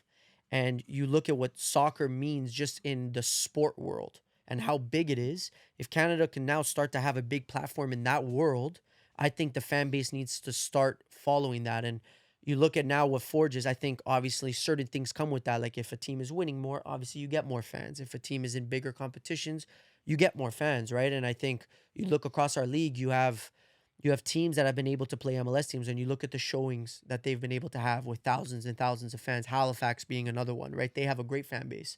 Everyone in the league will say the same thing. When they go play in Halifax, their fan base is amazing, but it's tough if you're not winning, right? And again, I know it kind of comes hand in hand, but you look at the other countries around the world, fans stick with their teams whether they're losing or winning. Is it frustrating? Yes, I get it. But how are Leaf fans still supporting Leafs after they haven't won anything in how many years? You know what I'm trying to say? So like, it takes time, and I truly do think we're in the right direction. I just think the league needs to just push itself to try to keep moving forward, because I do think it is going to make that switch, and I think fans will start to understand, okay, this is something special being made here. And I think obviously what comes with it, I think when teams start to win a little bit more and start to bring a little bit more excitement in their cities, I think it'll kind of, again, like I said, just be a domino effect, and things will start to grow. What are your thoughts on now, like even a coach like Jesse Marsh and what he's been able to change, like in a matter of what? How long has he been? Not even a year. Few months, yeah. You know, like not for anything, it might be biased, but I think we're the best nation in North America in terms of quality, in terms of, you know, even the best coach. Yeah. You know, Mexico, I feel like have fallen off. USA have fallen off, but they have talented players. Of course. But I think just in terms of the staff and like what our coaches, even just as a project, we're the best. Yeah. Right. And what he's been doing for he's American. Yeah. To remind you. Yeah. And he will still back up Canada, like he shows it. Yeah. He even like showing up to like the games and talking about it. And the Canadian Premier League in general, like he focuses on that a lot. No, of course. I mean, like, it's so hard for me to kind of like say my point in it, because I wish I was in that locker room, and I hope I can be. But like, looking at it from like an outside point of view, and I know a lot of people have this view on him, is I think he's the perfect coach for what Canada is bringing around now in soccer. And I think a big thing about that is not even just the tactical and what he's been able to get the guys to do. I think it's his presence as a person, and I think what he stands for as a person. And I think everybody was maybe a little curious of how it's going to be because he's American and this and that. But I think you look at it from an outside point of view and you look how energetic he is. You look how passionate he is when he talks about the team, when he talks to his players. That's something you need when a country like Canada is kind of trying to make that transition and being a team that fights against world-class countries, right? So it's like, in my honest opinion, I haven't had the chance to speak with him, and I don't know what it's like, in their day-to-day when they go for camps and being at their point. But I mean, looking at it from an outside point of view, in my opinion, I think he has that personality of being a perfect coach for what Canada needs right now. That's how I view it. Yeah. And like you said, it's a domino effect. Look what Canada did in the Copa America. Mm-hmm. Right? Yeah, exactly. Made it with semifinals, I believe. Yeah. Made the It's crazy. Holding their own against a team like Argentina with Lionel Messi, being a team like Venezuela. These are teams that have so much history, right? And like you said, domino effect. Seeing Marsh at those games, and now he's seeing him going, looking for dual national players as well, bringing those players in. It's really surprising and comforting to see a manager that cares so much for Canada. Yeah. And CPL, I feel like they just have to ride that wave. Yeah, of course. They can't be left behind. 100%. You know what I mean? With what Marsh is doing, what Canada's doing, just ride that wave and keep that momentum up. And I think at some point, it's gonna come to the table. It's gonna fall on CPL's lap if they keep on doing what they can do. That's it, and that's exactly what you just said. That's what I'm saying when I mean like it being a domino effect is exactly that, right? And I think like you just look at what he's been able to do. I think it's anybody that has either been in the environment or any soccer fan that is truly passionate about in Canada needs to truly appreciate what he's been able to do, what the team has been able to do, the players itself. Like, it's tough. It goes back to what I was saying. Like, when you're stepping on that field, you need to have confidence, right? And you look at what the guys have been able to do at the World Cup, the Copa America. You're playing against guys that are the best players in the world. Like, that's it can be very, intimidating and all that. But you look at those guys, man. I mean, some of them I know on a personal level, like some of them I don't. But man, it makes me more proud that I know at least I made my debut with guys like that, right? And it's for sure something that I know I'm very proud to be Canadian, number one, and to be a part of this upbringing of what it's able to come and how the future is going to look for soccer, for sure. Yeah. And you know what? Personally, when the season first started, I had my doubts, as most people did when it first started the CPL. But now looking back at it, you see so many young players coming out of the CPL, really showing themselves up, and now, maybe getting some trials in Europe, who would have thought years back that, players playing in Hamilton would be getting, trials to go to Europe, and that being an actual avenue to Europe, right? So from what I've seen already in these 7 years, which is very, very short, like Matt said, I've seen a lot of progress, and I think it's only going up if we keep on riding that wave. For sure. Dude, and with the 2026 World Cup in Canada, obviously U.S., Mexico too, it's going to shine a light on everything that's going on in the country, the national team, the league, CPL, MLS. So it'll all be a funnel, and I think it's just a start. I think it is. If you saw good future. If you saw a new team now come into the CPL, what do you think would be a dope city for a CPL team, in your opinion? Ooh, that's a tough one.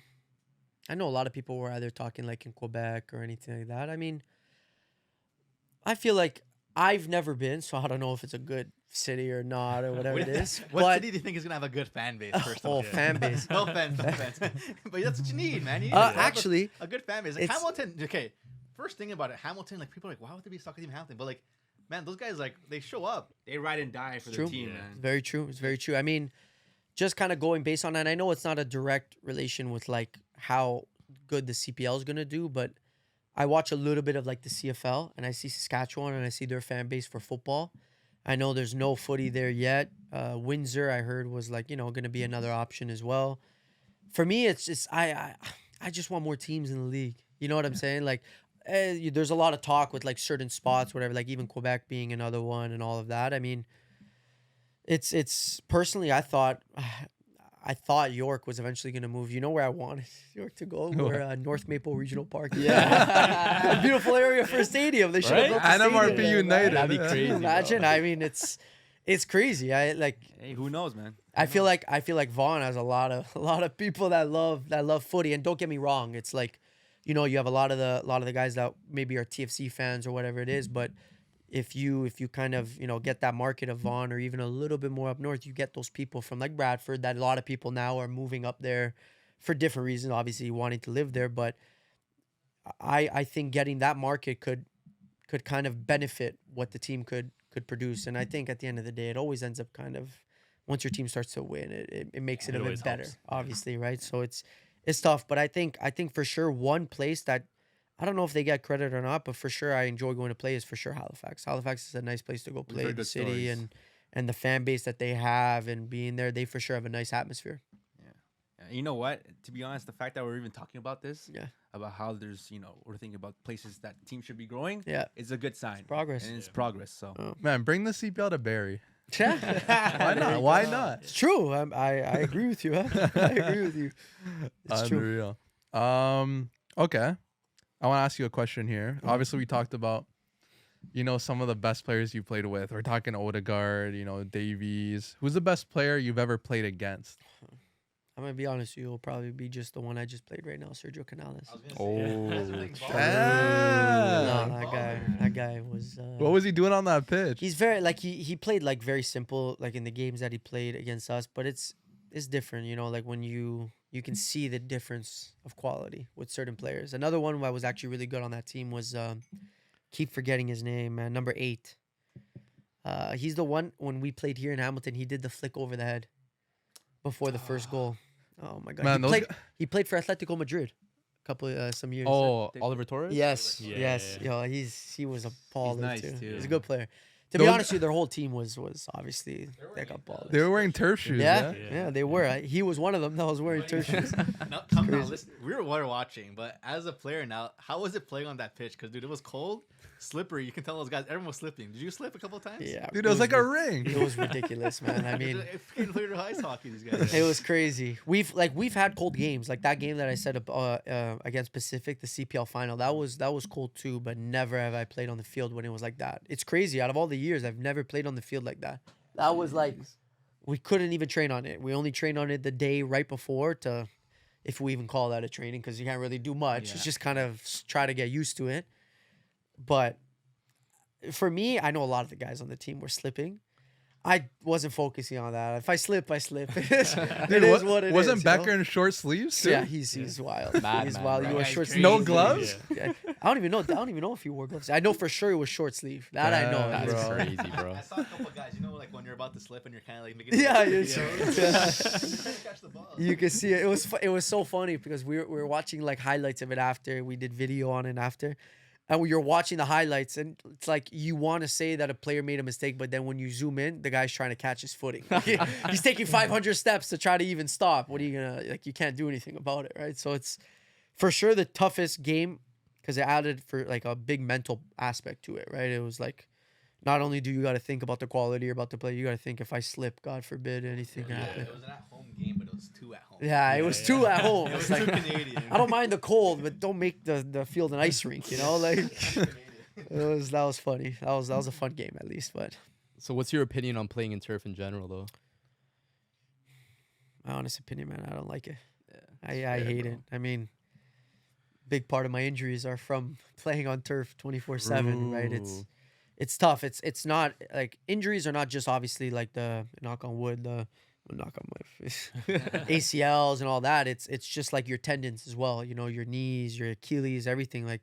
When you play on the turf for a long enough time, they start to wear down, right? And it's tough. Grass is when we go to Halifax, we go to Calgary. Even if sometimes if we depending on the month, if it isn't in its best condition, it's still 10 times better than playing on turf. Facts. Going to Mexico, it was heaven over there. It was honestly. And the funny thing is, even when we were in Mexico, a lot of the days it was raining, so the field was a little bit more muddy, but still playing on that is 10 times better than the turf, right? So it's tough. You have your good things and your bad things about it, but eventually, if there could be grass at all fields, that would be the best. It is what it is, though, playing in Canada, right? Yeah, it's tough. They got to It's very maintain tough. the field somehow. Yeah. It's very tough. It's very tough. How was it playing in Mexico? Quickly, thoughts on Mexico? Unreal. Yeah. Fan base is crazy.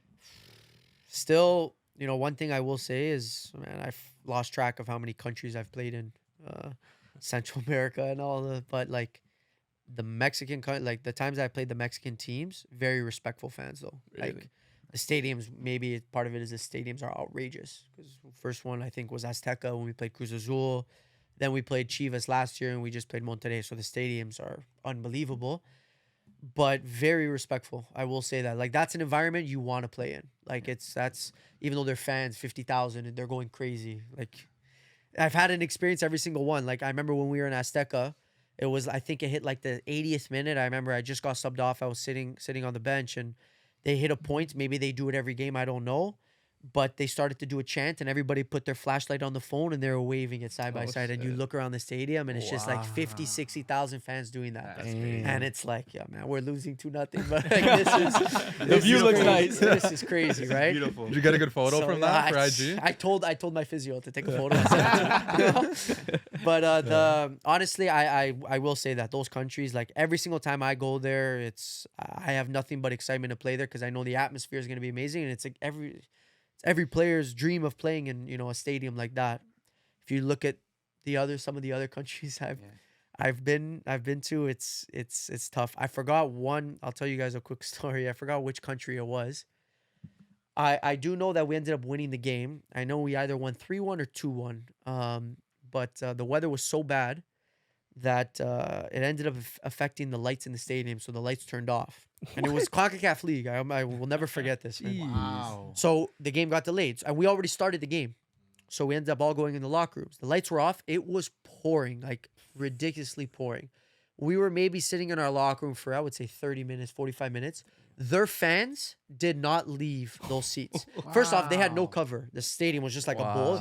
That's so Not only poor. did they not leave, the chants, they just chanted for 45 minutes straight in the pouring rain with no lights. The stadium was all dark. You couldn't see anybody. It was just dark, and it was pouring rain, and they were chanting for 45 minutes. We were basically underneath them. The stadium was shaking, and they were just jumping up and down and just chanting for 45 minutes straight. Dang. That was probably like the most like intimidating I felt going into a game. I mean, we ended up winning, but like that moment, 45 minutes, you're just sitting, nobody could talk. Their fans are going crazy, and it's pouring rain, and it's dark. That was like those countries are very crazy when you go to those ones. And that's what you call passion. It's that's passion. Football. It's crazy. That's football right there, man. Those are good experiences. Dude, football is young in Canada. We're gonna get that soon. I know. Just wait on it. I know. To be honest with you, we've had some games in Hamilton where our little section over there, they go ridiculous. They do go man. crazy. They really go ridiculous. Like the games that we've played against TFC at home have been great atmospheres, especially from our fans. So I think at least I can speak for Hamilton. I can speak for Forge. We're for sure on the uprise. Shout out with our the Hammer, fan base. man. It's nice. It's for sure more of like a gritty city and a hardworking city, which we've kind of accepted that and adapted that role into like our identity of as a team, and it's obviously worked for us. So it's been good. What's Bobby like as a coach? Think of Hamilton, and then that's Bobby as a coach. Very hardworking, very to the point. Just like, and it's for him, it's the same thing. And I guess maybe, that kind of how it gelled with the whole team. And maybe that's, not maybe, I would say for sure it's a big part of the reason why we've been so successful is not only does he work very hard, and he arguably works harder than anyone else just in terms of the tactics and long hours and all that. It's his number one passion is just winning. He doesn't care about anything else. It's truly about winning. Doesn't matter if it's the 18th guy on the roster or if it's the second or the third. He wants to put on somebody that he thinks that is going to help us win the game, and it's all about winning. And that's the culture that he's created at Forge, and obviously he's been very successful in I think the trophies, the way Forge has been built, I think is just a perfect way to describe how he is as a coach. Top class organization, man. Yeah, it's honestly been very good. I want to ask you, do you have any regrets from your career? Oof. Yeah, for sure. I have different moments. I for sure could have handled situations very differently. From Heerenveen, not too much. Maybe I would say the only thing is not I wish I just didn't get caught up too much in the moment and tried to do even more, with the first team players, because I ended up, building a good relationship with a lot of them that have had great careers. So, it's for sure, I feel like I could have done a little bit more. Like another one of my mentors when I was there, he was the captain of our team. His name was Stein Schades. I think he's like the assistant coach of PSV now. Yeah. I see him on the bench all the time. He was someone that, he took a lot of time to, help me out in certain situations. But me being 18 years old, I just, I think I'm good enough to be playing this and that. So I feel like I could have handled a little my situation a little bit better there, and then even a little bit with Belgium, even though a lot of the stuff that happened in Belgium was a little bit outside of my hands. And when I look back at it, I feel like maybe there's not that much I could have done different, but maybe I could have just put my head down a little bit more and work even harder, right? And I feel like everybody, if they actually are humble with themselves and understand that, okay, even if you're working hard, I feel like you have to look at yourself and be like, stop lying to yourself and be like, I could have done a little bit more. And these years I've been learning a little bit about that, but any like individual exact moment, not really.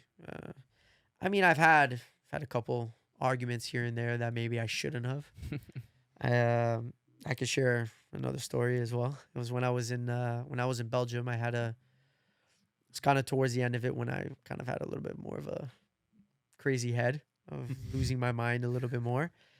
But I tried to hit a little switch in my mind of just being positive and playing well. And I went through a little stretch of training very, very well with the guys. And, I even got a lot of confidence boost from my teammates, having good conversations, but was still getting a little bit picked on when it comes from the coach itself, right? So it was difficult. And then it just got to like a certain point where we were playing like a possession game and we couldn't take more than 2 touches. And again, I was playing very well and the ball got drilled to my chest and I took a chest, thigh, and then played it. So I took 3 touches and kind of called me out in front of the whole team and stopped the training. And then that thing led to another of I just argued with him and kind of got sent out of training with that. So Wow. I could have handled that situation a little bit more. I think it was myself just being a little bit immature and just letting it go and just keep moving on, especially during that point of time. I was doing very, very well, whether he saw it or he didn't. But I think that was a little bit of how I was feeling towards the end of that situation, right? But other than that, honestly, don't really regret anything else like major or any individual things. I look at it as just kind of learning moments. Exactly. Yeah. You learn from everything. So Yeah. even those moments. It's just lessons, man. And a lot of players won't be as transparent as you just were, to be honest. A lot of people might sweep it under the rug, might try to downplay kind of, this happened, that happened. So, obviously kudos to you for being honest and, being upfront. Yeah. Because, it's something for players to kind of take notice to because everyone's experience is different. It really is. I just don't think guys should be lying about how it is, especially when you people are seeing you like on a day-to-day basis. Like one thing when you were mentioning before, like social media and all these guys like speaking the truth, try not to like be someone you're not, like players like post their social media picture of a profile picture, but it's like a moment they missed the net completely. Yeah, like it's man, I can go for days with that one, man. I mean, it's like even myself, like I have everyone like even around me always say, "Oh, post more and this and that," and I'm like, okay, yeah, I know, but I'm not gonna post if I played bad. I'm not gonna post if we lost. I'm not gonna. It's just how I am, and like nothing to it. Some people, when it comes to the social media, they like that. That's what they are. They have a platform, and that's 100%. But for me, I try to be as much as I can like a genuine person on a day-to-day basis, and like when I meet you or if I see you on the field, like not even just my team, I'm talking about like playing against, guys, and I'm looking and I'm like on the field and I'm thinking, okay, we just won 3-0. We just bopped you guys and we played well and I saw how you played. And then you post about having a great game and I'm like, man, like everybody saw it. Everybody could do whatever they want. I get it. I understand, but it's just like, I don't know. I feel like a part of that is also why people are like afraid to be themselves. You know what I'm trying to say? That's just my opinion about it. But as you guys can see, I'm trying to open up a little bit more on the Yeah. social media part and, get into it a little bit more and try to create a platform for guys to understand that they can talk about it, they can be honest with it, and not everybody's going to be Messi. There's only one Messi in the world. Not everybody's going to be certain these players. You know the talent that you have, you work hard. It is what it is, and you just go day by day. That's how I view it. So I love it. What do you have your sights set on this year? winning another trophy, man. I want to win another trophy. I mean, one thing that I do like to do is I like to set new challenges for myself, and I think people don't even understand how hard it is to continue trying to get back to a finals, especially when everybody just wants to kill us. Like you look at every single game we play, everybody's always giving their 150% every single time they play Forge. And for me, I take pride in that. I look at that as it's going to be even harder for us to accomplish what we want to accomplish. But looking at how these past 2 years have been, I want to play in Champions League again. That's for me is the number one thing. Of course, I want to win the league. Of course, that's all. It's always a no-brainer. But being a part of that competition is something where it's like, I don't even care if I got 2 less months of off season. I want to be in that competition every single year. So I know that's a goal for myself. I know that's a goal, obviously, for us as a team, for all the guys in that locker room. And it's nice to see when new guys come into our locker room, you see how different it is in ours. Like it's the number one thing, and it always will be, is just winning. We don't care about nobody's ego. We don't care about none of that. It's about winning. And even when we've been through our down parts, it's not like we've been a perfect team. Every single year, we've always had that little rough patch that we go through, but it's not like it just goes back to good. We're the ones that kind of have to fight through it and get out of it. And we know those challenges always come. So we know Calgary is a little bit on a stepping stool right now, and we want to knock them off again. Who's your biggest, you would say your biggest, not rival, but you're looking forward to facing the most this season? Calgary. I want to beat them. New York? Aren't they like your what are they called? The 401? Local rivals? Yeah, local rivals. I mean, yeah, I don't even know what the win-loss ratio on that is, number one. Number two is, I don't even know. I feel like, I think I've scored most of my goals in the league against York. So, Damn. with York, I mean, it's obviously going to be a battle. We've had countless amount of fights against York as well, but I have a bitter feeling towards Calgary right now. So, yeah, they need to be knocked off. Chris, Jay was saying what are your goals for the season? You're a couple header goals, right-footed goals. Hey, talk about a header goal. I got a header goal last year against Valor. I'll never forget that. That's fire. Beck still talks about that one all the time. Yeah. It is what it is. Actually, yeah, I can't say too much because I don't want to give. Are you trying to average an Olympico a year? That's what I was gonna ask. Yeah. Oh man, I mean, Do you always try one at least? Did you score one last year or no? no. You tried one though? I try sometimes. I try sometimes. Bro, the keepers haven't caught on? It's crazy. Is it something like you just try randomly, or like you watch for the keeper's positioning, where You everyone kind else of- is in the box? You Kind of feel it out. Yeah, you can kind of see it. I don't want to.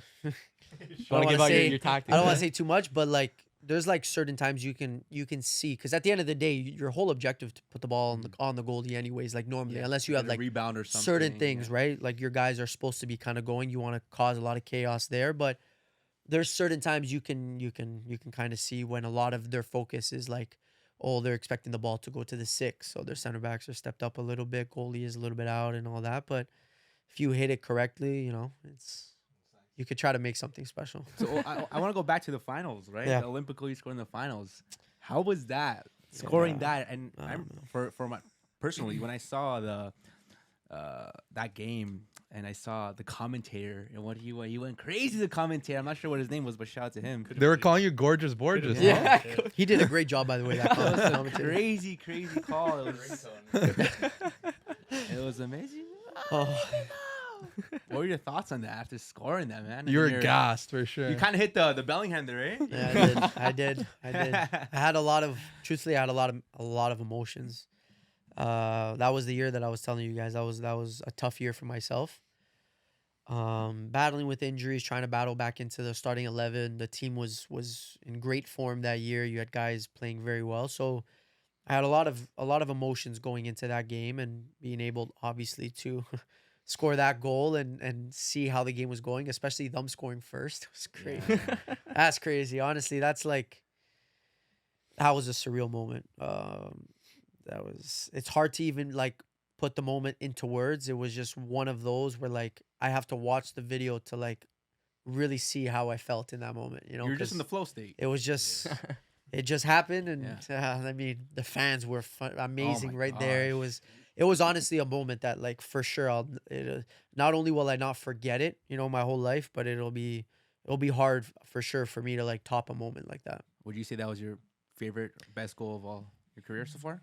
Yeah, and which is crazy to say because I didn't think I would ever be able to beat the Mexico one when I scored with the under-17, just because of what that meant in my career and kind of how that jumpstart how my life would be, basically, right? So, but to be able to have the year that I had that year and me going through a lot of things, not only physically but mentally as well, it was to step into the field. And I feel like most people that know me, and I would like to hope that, you know, my teammates know that about me.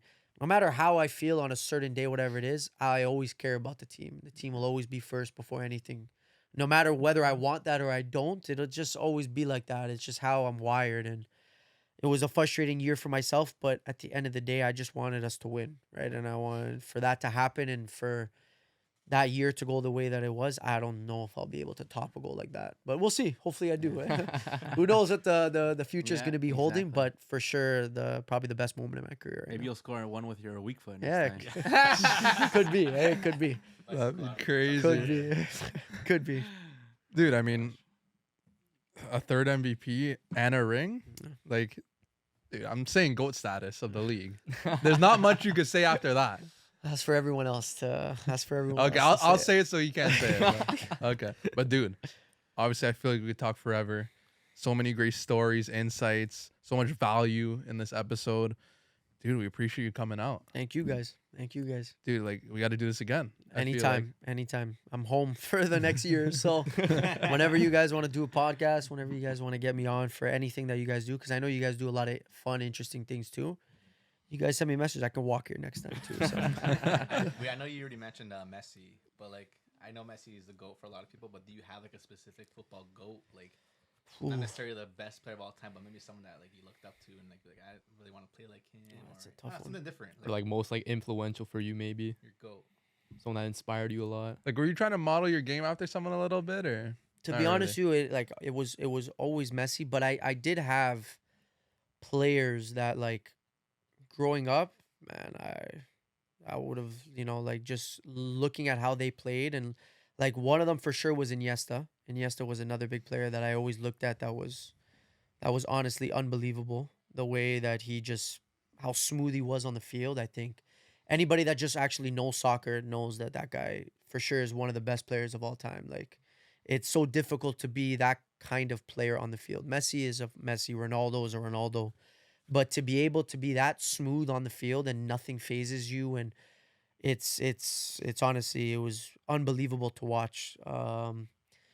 Maybe someone else that I know he was obviously amazing. Sucks how, I would say, not how his career went, but injuries and all that was Hazard. Hazard was another one that I watched a lot of, and that guy was, for me, everybody will always have like certain debates of like who's the most talented and all of that. I have my opinion on like certain players. Like I know Neymar for sure is probably one of them. Ronaldinho, those are probably like the two top, even though I think Messi is still the number one. But for me, what Hazard was able to do on that field, man, it was like he just glided on the field past players. Like that's just like, and that's why I see with like Neymar and Ronaldinho, but like people don't understand that. They don't understand that. Hazard, he just glided by players. Like you see some of the goals, some of the things he would do, like it would look so effortlessly. Like he was just beating, and they were world-class players. It's not like he's playing like It's not men's league. He's not the hanger. Class, man. Like that goals that guy has scored. Like I think there was even, I don't know if you guys remember that one goal he scored against Liverpool when he kind of like pawned one player, and then he got the ball like on the side, went in between, pawned another player, and then shot the ball far post. I don't even know, but that goal, when I even saw that, like he was so again, another word that I said before, smooth. He's just very smooth the way he played. And I think players like that, you get lost because you have so many talented players around the world, right? But anybody that knows soccer, there's certain players that are just different. Neymar is a different one. Hazard was for sure a different one. Like, guarantee that guy was. I wish that guy had more years of. What do you think is like his issue was? Like mentality, work rate, It's tough. Injuries. Mentality Injuries, a bit too. But I feel like injuries is tough, and then I think the injuries become a domino effect onto mentality, and then other things, weight or whatever it could be. Right at the end of the day, and then I personally think he had. Again, who am I to say how Hazard should have done his career, but. Him to make that move into a bigger team, we'll say, than Chelsea, should have done earlier than what he did. But he ended up, I guess, doing it a little bit later because maybe it was kind of like the last chance. And if, in my opinion, if you choose to not do it, I say you just make your whole career in Chelsea, right? And you're a legend there, right? But it's tough. You go to Real Madrid, there's too much expectations with you guys, man. too much pressure, right? So much pressure. You also can't say no to Real Madrid. Yeah, that's why it's tough. And that's why I'm saying I feel like man. if that's the decision, maybe a little bit earlier when he was really, really in his prime. And before, it's a lot easier said than done, but that was for sure. He was a player that I watched a lot of, for sure. A lot of what ifs in soccer, man. But that's the beauty of soccer, man. That's what it is. Right? That's why It's what it love is. it. Yeah, it's true. Very true. Very true. 100%. But yeah, guys, thanks everybody for tuning in. Obviously, stay tapped in with Tristan and Forge this season. You're gonna be posting more on social media. You might get a couple more posts out this year, so stay tapped in. But dude, absolute pleasure. Thank you, guys. I appreciate it. It was a pleasure for myself as well. Thank you. Appreciate you, man. Guys, drop a like, subscribe, and we'll see you on the next one. Yes, sir. Ciao, ciao, ciao. Peace out. Peace Later, out. guys. Ciao.